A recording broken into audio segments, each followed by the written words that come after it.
Bom dia e bem-vindos a mais um Mercados em Ação do Jornal Económico. No programa de hoje vamos começar por analisar a situação monetária, da política monetária nos Estados Unidos, como está a evoluir o preço do petróleo e também a situação na China, entre outros temas. Como sempre, vamos ter os números e gráficos do Marco Silva. O nosso convidado hoje é Mário Martins, da Active Trades. Mário, bem-vindo de volta. Muito obrigado pelo convite. Obrigado. Mário, esta semana temos aqui uma dupla presença de Jerome Powell no Congresso, terça-feira e quarta-feira, e aqui os mercados estarão atentos se Powell vai clarificar, se pretende aqui manter o ritmo de subidas em 25 pontos base ou se vai haver uma subida superior. Há aqui muitas dúvidas sobre qual poderá aqui ser o rumo que a Reserva Federal Norte-Americana vai tomar na próxima reunião que vai ter lugar este mês. Como é que olhas para o que é que poderá ser aqui desta atuação, destas audições no Congresso de Jerome Powell, o que é que os mercados poderão ficar a saber? Os mercados, em princípio, vão conseguir ter, se calhar, uma visão mais simplificada do que é normalmente do que sai da FOMC. Os resumos da FOMC são sempre resumos muito técnicos e a maior parte da população não entende muito bem o que é que se está a passar, só percebem se é 0,25, 0,50, 0,75, mas não entendem muito bem o que é que está a ser dito e não é um discurso um pouco esotérico. Para o Congresso, ele vai ter que simplificar, vai ter que falar de uma linguagem mais perceptível para o resto da população, até porque os membros do Congresso vão ter que entender o que ele está a dizer e acho que vai trazer um melhor insight no que é que o Fed está a pensar. Se bem que eu acho que os 0,25, de acordo com as últimas declarações do Fed e a visão macro do Fed, eu acho que os próximos aumentos serão de 0,25 e eles vão tentar, a prazo, dar um pouco de alívio e deixar o mercado respirar.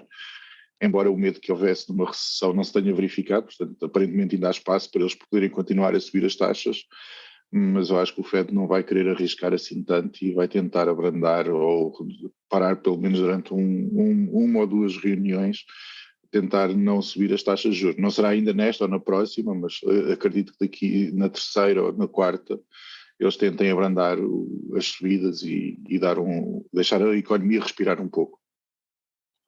Mário, mas o que é certo é que neste momento a taxa terminal a expectativa já pulou para os 5,5, portanto meio ponto base acima daquilo que estava previsto aqui há umas semanas, há pouco tempo.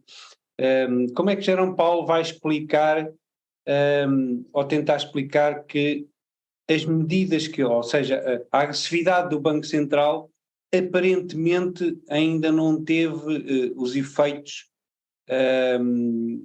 que desejavam, apesar de obviamente ter tido já alguns, na economia, nomeadamente no setor dos serviços, que parece ser aquele que ainda está mais forte, como só vemos pelos números da semana passada, que está em crescimento.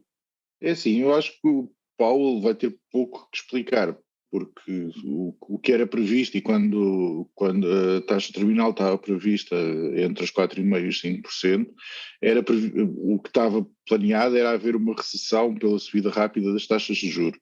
E essa recessão nunca se materializou. E não só a recessão não se materializou, como ainda é preciso baixar mais a inflação. A inflação já teve uma boa redução nos Estados Unidos, mas idealmente para ficar dentro do target do Fed ainda teria que baixar 4 pontos percentuais.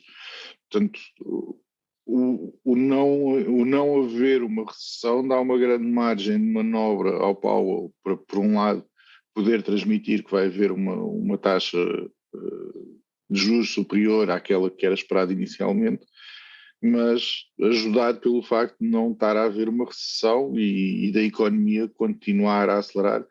E o setor dos serviços, que é o que mais pesa nas economias desenvolvidas e na economia dos Estados Unidos, obviamente, é um setor que continua a crescer e que não tem sido particularmente afetado por esta subida das taxas de juros.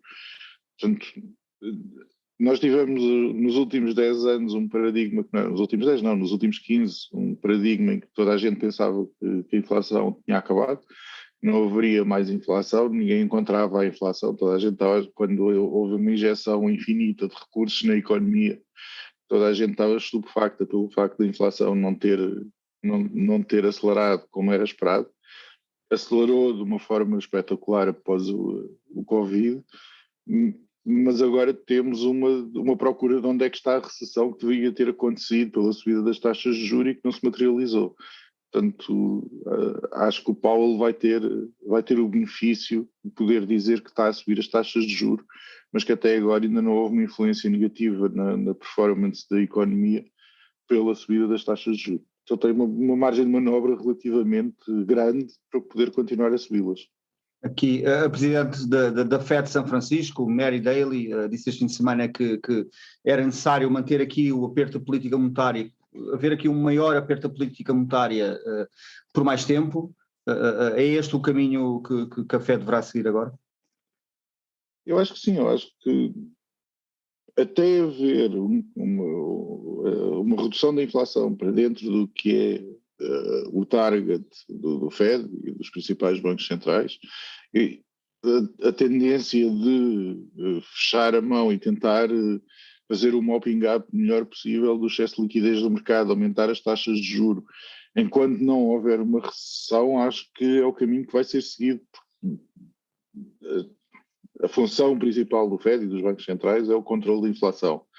Nos últimos 15 anos, desde a crise financeira, não só os bancos centrais assumiram o controle da inflação, como assumiram também uma certa responsabilidade pela continuidade do crescimento da economia.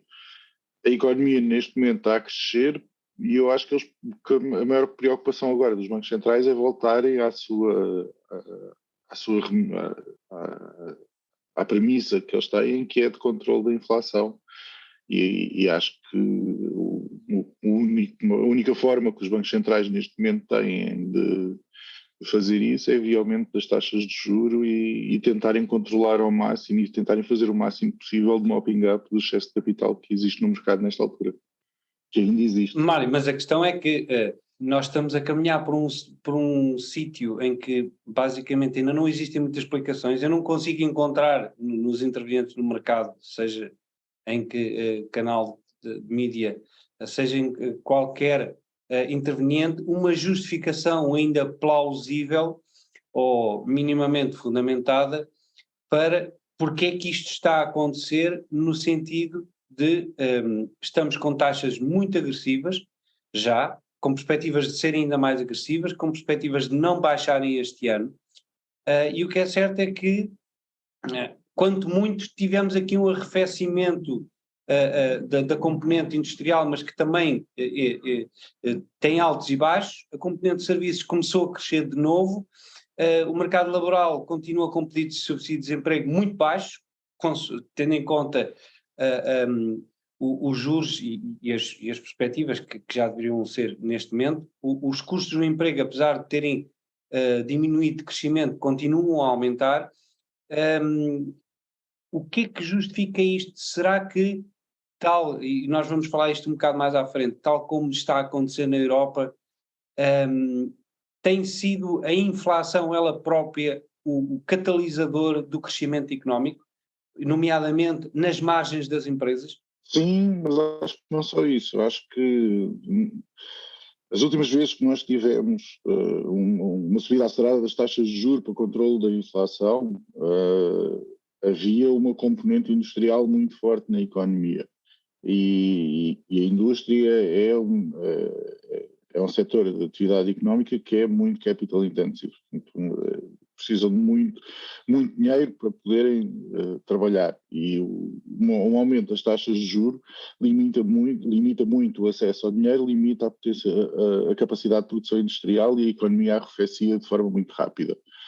O setor de serviços é um setor que é muito pouco capital intensive. Portanto, não há uma necessidade do setor de serviços de recorrer a dinheiro para manter as suas atividades. Pontualmente é necessário, mas não da mesma maneira que é necessário para o setor industrial.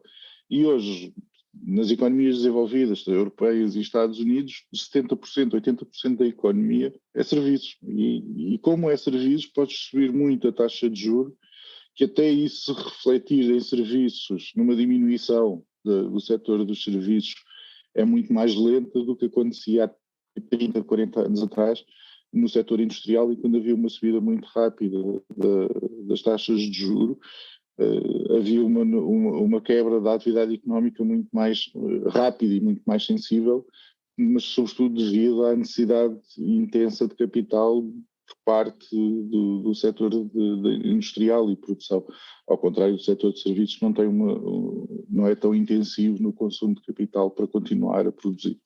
Obrigado, Mário. Vamos agora para um breve intervalo e regressamos já.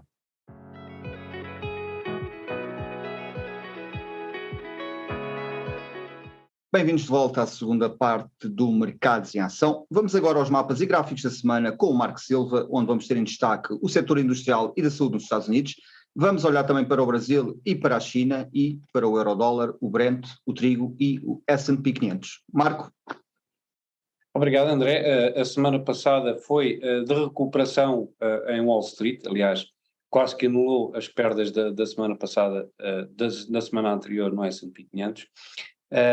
E podemos ver que, em termos de mapa, existe muito verde, apesar de haver aqui alguns pontos vermelhos, nomeadamente aqui no setor da saúde, que continua aqui com uma correção depois dos tempos áureos da pandemia.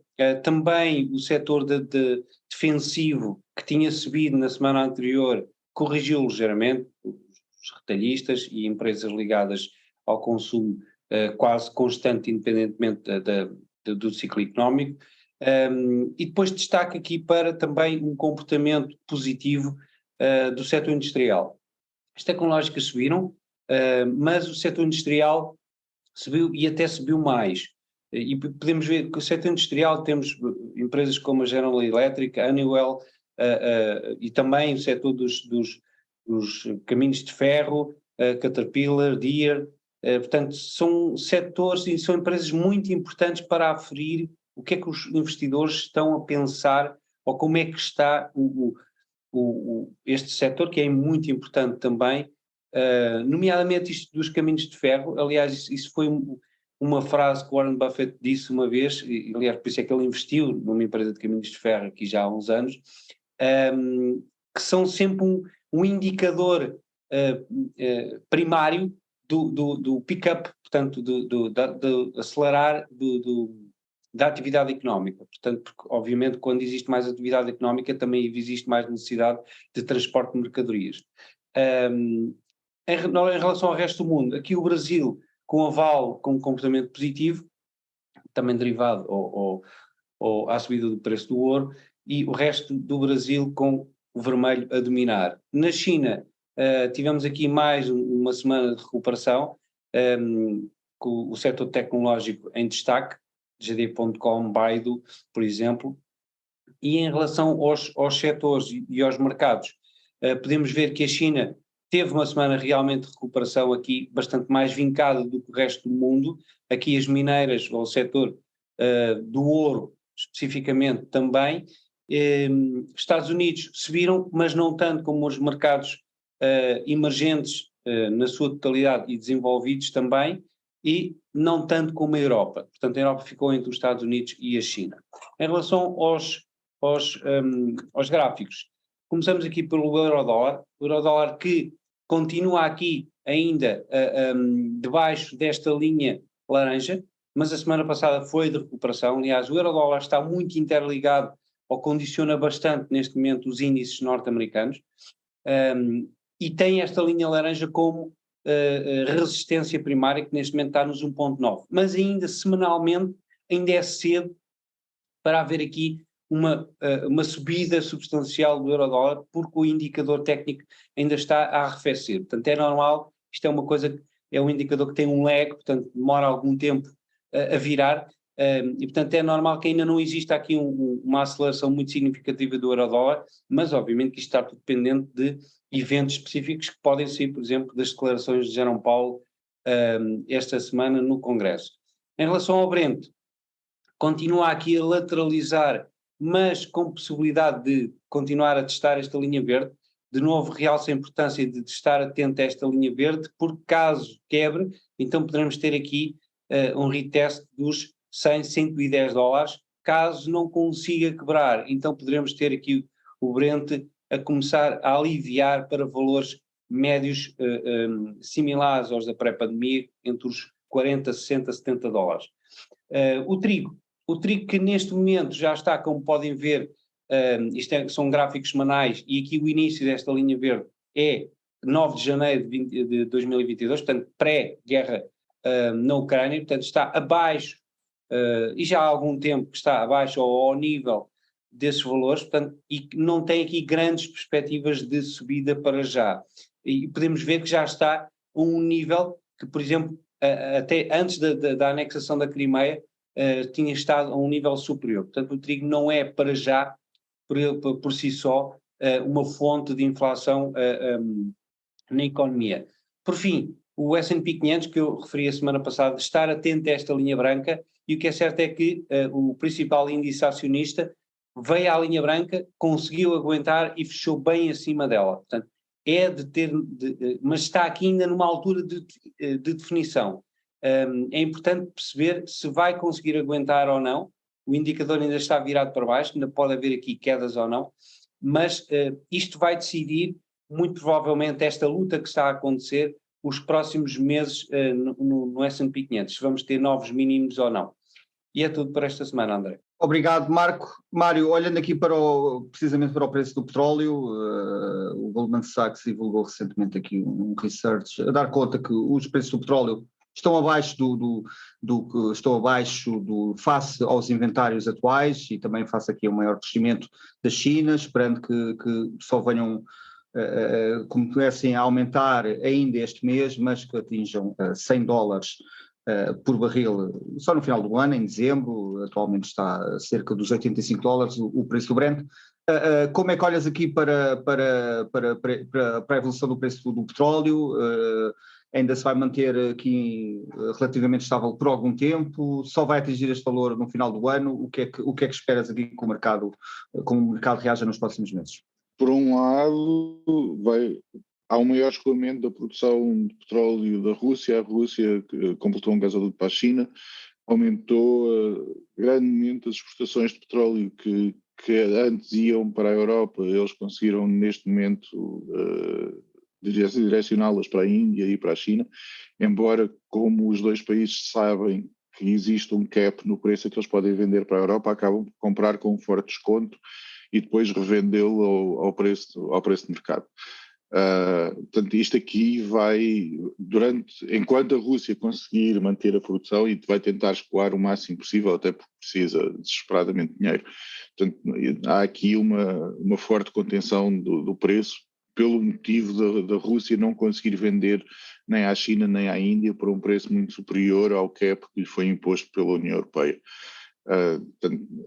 Tendo em conta que o cap está bem abaixo dos 85, há aqui uma probabilidade de haver uma contenção grande da subida, e acho que é por isso um dos motivos que o Goldman Sachs está a prever uma contenção do preço. Quanto mais próximo ficar do fim do ano, quando vier de novo o inverno, este inverno foi muito brando e muito suave para a Europa e para os Estados Unidos. Houve alguns períodos de frio intenso, mas de um modo geral foi um inverno muito ameno. Portanto, no próximo inverno, se mantiver as condições climáticas deste ano, pode ser que não haja um spike no preço das energéticas, mas se voltarmos a ter um ano de frio, um inverno bastante mais frio do que foi este ano, aí haverá uma subida do consumo de energéticas, e isso poderá levar o dólar para a previsão do Goldman Sachs à volta dos $100 por barril. Mas, de um modo geral, não acho que vai haver uma grande volatilidade no preço do petróleo. Enquanto houver a guerra na Ucrânia e se mantiver o cap ao preço do petróleo vindo da Rússia, não vejo um grande espaço para haver uma subida significativa do preço do petróleo. Isso significa então que, como falámos aqui já há umas semanas, existe quase aqui com um acordo tácito entre o mercado e os intervenientes mesmo, as grandes potências. Existe uma zona para já de conforto para o preço do Brent, e entre os $70 ou $90 em que não está demasiado caro, obviamente está caro, mas não está demasiado caro para ser um peso muito forte ou muito grande na economia, na inflação, e não está demasiado barato para o cartel, nomeadamente a OPEP, e portanto permite manter aqui uma estabilidade que já dura aqui há alguns meses, é isso? Sim, Isto que esperas para o resto do ano? sim, sobretudo se continuar a haver uma grande retração dos produtores de xisto nos Estados Unidos em voltarem à produção. Eles acima dos $60 conseguem fazer dinheiro, toda a gente estava à espera quando o petróleo voltasse acima de $60, voltasse a haver um aumento da produção por parte dos produtores de xisto nos Estados Unidos. Não aconteceu. Enquanto eles continuarem assim, por parte da OPEP, este é um preço muito confortável. O preço entre os 70, 80, $90 é um preço em que toda a gente faz dinheiro, toda a gente fica contente, a Arábia Saudita fica especialmente contente, mas não existe uma grande propensão por parte da OPEP nem para controlar a produção, porque se os preços subirem, começa a haver uma maior procura por energias alternativas e isso não é interessante para eles neste momento. Portanto, acho que este preço atual é o preço mais confortável para toda a gente. Então, é por isso já agora, deixa-me perguntar. Tem estado sempre neste. Então, e achas, neste momento e com as condições que existem, por exemplo, o petróleo de xisto terá ainda menos condições para ligar a tomada, tendo em conta as taxas de juros, sabendo que tem de haver investimentos para, em alguns casos, ele retomar? Eu acho que esse é o principal motivo que eles estão bastante avessos a ligar a tomada, é que a indústria do petróleo de xisto é muito intensiva em termos de uso de capital. Reiniciar a produção é extraordinariamente caro e extraordinariamente intensivo em consumo de capital, e eles não sabem qual é que seria a reação da OPEP se eles realmente resolverem reiniciar a produção, em que eles podem reinicializar a produção e a OPEP inundar o mercado de petróleo e trazer o petróleo por baixo de $60, e eles não conseguem recuperar o investimento que fizeram no reinício de produção. Portanto, há aqui um... Então, desculpa André. Então deixa-me fazer uma pergunta da Algibeira. Então parece que a OPEP ganhou este round. A OPEP ganhou este round e provavelmente conseguiu pôr definitivamente o xisto offline durante bastante tempo enquanto as taxas de juros estiverem elevadas. Portanto, mais uma razão para o preço entre os $80, $90 ser um preço muito confortável, em que não há não é muito atrativo para os produtores de petróleo de xisto nos Estados Unidos voltarem à produção, mas se o preço for para 120 ou 130, aí independentemente das taxas de juros e do quão intensivo em termos de capital seria retornar à produção, eles seguramente que teriam algum interesse em voltar. Obrigado, Mário. Vamos agora para outro breve intervalo e regressamos já.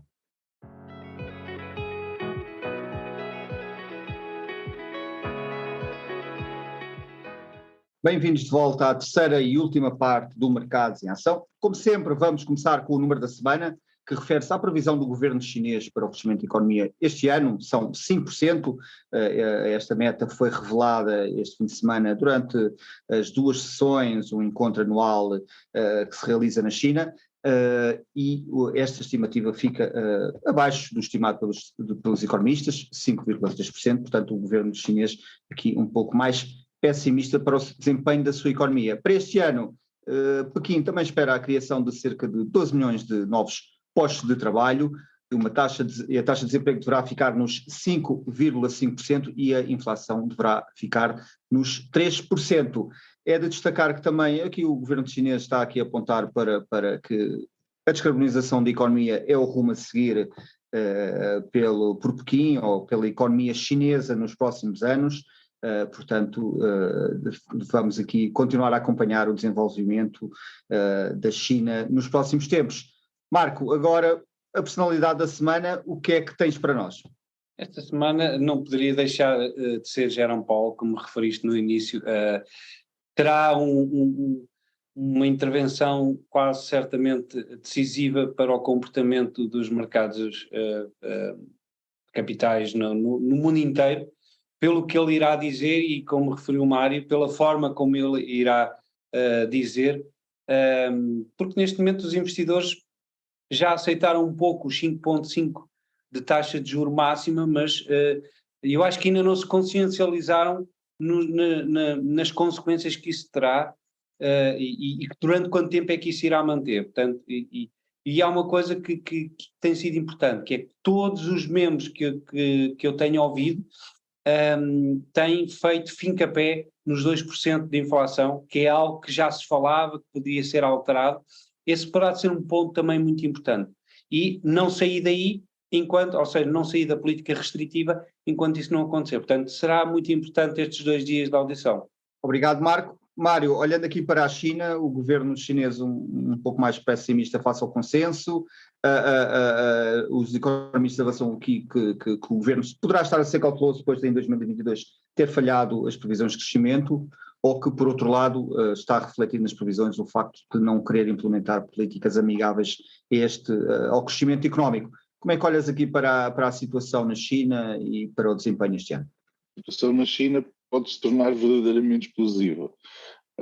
O Partido Comunista Chinês está no poder, porque é o partido único, e está no poder porque tem um apoio da população. A população chinesa apoia o partido do governo porque, ao longo dos últimos 50 anos, as condições económicas e as condições de vida têm estado sempre a crescer e a melhorar, e cada geração que vem vive melhor que a geração anterior, e isto, obviamente, que é muito positivo para o governo.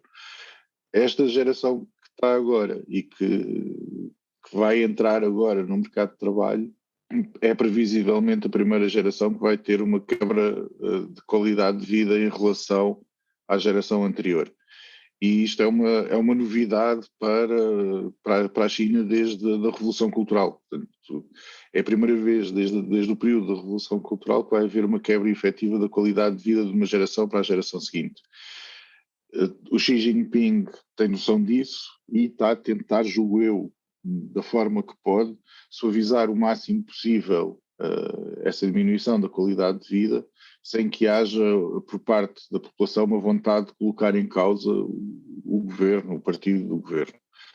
E isto vai ser potencialmente explosivo, porque a China vai tentar o que o Ocidente tentou várias vezes antes da crise financeira, que era, quando a economia estava muito aquecida, fazer um soft landing, que é o que estamos a tentar fazer agora com um sucesso muito relativo, e nas vezes anteriores que foi tentado foi sempre com um sucesso muito relativo, normalmente falhando redondamente, e o soft landing nunca acontecendo, sendo sempre um hard landing.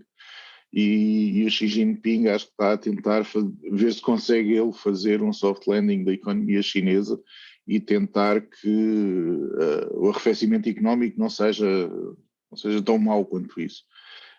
Ele, por um lado... Mário, mas a questão é que na China o soft landing pode ser decretado quase pelo governo, não é? Portanto, aliás, o mínimo que eu vi de expectativas, mesmo que as coisas não corram bem, é um crescimento de 2%, quer dizer, não vi em lado nenhum sequer, mesmo pelas casas de investimento, o assumir que existe qualquer tipo de contração. Não, o mínimo, mesmo que aquilo esteja muito mal, é um crescimento de 2%, isso já é muito mal. Isto é algo, pronto, é um paradigma que tem que ser incorporado nas nossas análises, não é? E além disso, a segunda questão, será por causa disso que Xi Jinping já, com esta remodelação recente, está a proteger-se e a pôr homens do seu círculo interno ao seu lado e claramente a tirar as pessoas que poderiam fazer frente? Em relação à primeira pergunta, a China pode habitualmente publica os números que quer.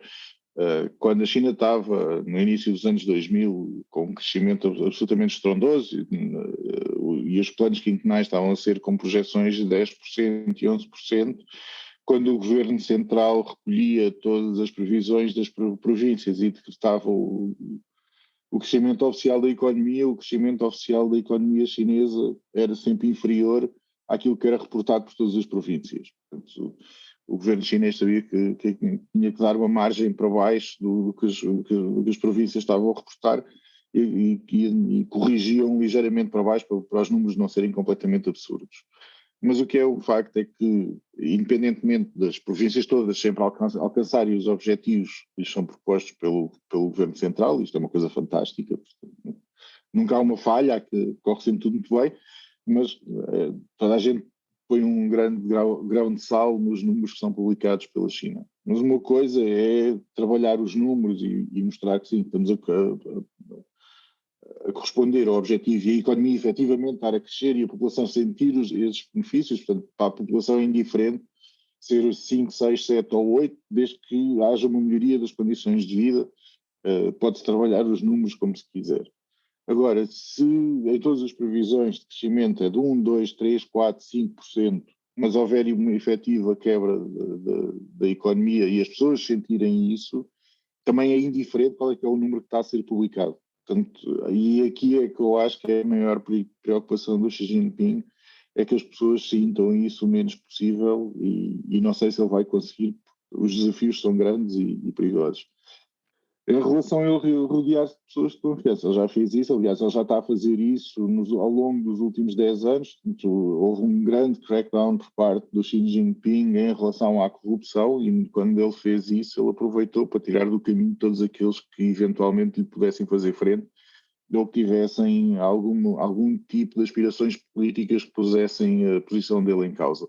Portanto, ele aproveitou e juntou as duas coisas, fez uma limpeza completa no aparato do Partido Comunista Chinês e rodeou-se de pessoas que eram próximas e que eram fiéis. Portanto, isso é um processo revolucionário em curso e é um processo revolucionário em curso que já dura alguns anos. Mário, já estamos na reta final do programa, mas queria pedir aqui um comentário às declarações recentes aqui de Mário Centeno, onde o governador do Banco de Portugal pede um pouco de paciência para permitir que os 300 pontos base de aumento das taxas de juros tenham um impacto na inflação. Consideras que isto aqui é Mário Centeno mandar uma canelada aos falcões do BCE antes da próxima reunião para calma lá pessoal, se calhar é preciso fazer aqui uma pausa e nesta entrevista também aqui ao jornal italiano diz também é importante olhar aqui para os números que vão sair dentro de poucos dias do desempenho da economia e da inflação. Isto é uma canelada aos falcões do BCE por parte de Mário Centeno? Eu acho que sobretudo ele vai ser ignorado. A Itália já tentou. A Itália há 2 aumentos atrás, a Meloni insurgiu-se violentamente contra o Banco Central Europeu em relação às subidas de taxas de juros e foi olimpicamente ignorada.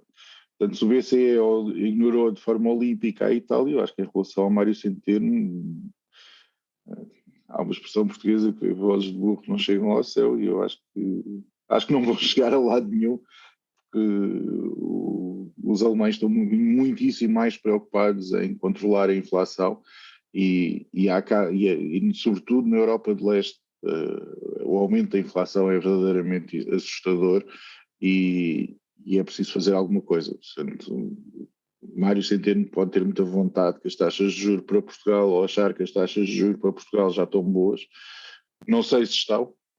Acho que se calhar para Portugal e para algumas economias da Europa Ocidental estão demasiado altas, mas é preciso, a economia portuguesa não é significativa em termos do que é necessário fazer para a zona euro no seu conjunto e não só para a zona euro e para todas as moedas que estão diretamente associadas ao euro e que têm taxas de conversão fixas ao euro e que apesar de não estarem na zona euro são afetadas pelas políticas monetárias e sem terem voz.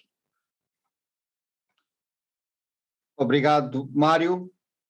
Até uma próxima oportunidade. Muito obrigado pelo convite mais uma vez e até à próxima. Marco, vemo-nos para a semana? Até para a semana. Veja estes e outros programas no site e nas redes sociais do JE, ouça também a versão em podcast nas principais plataformas de streaming. Chegamos ao fim de mais um Mercados em Ação. Boa semana e bons negócios.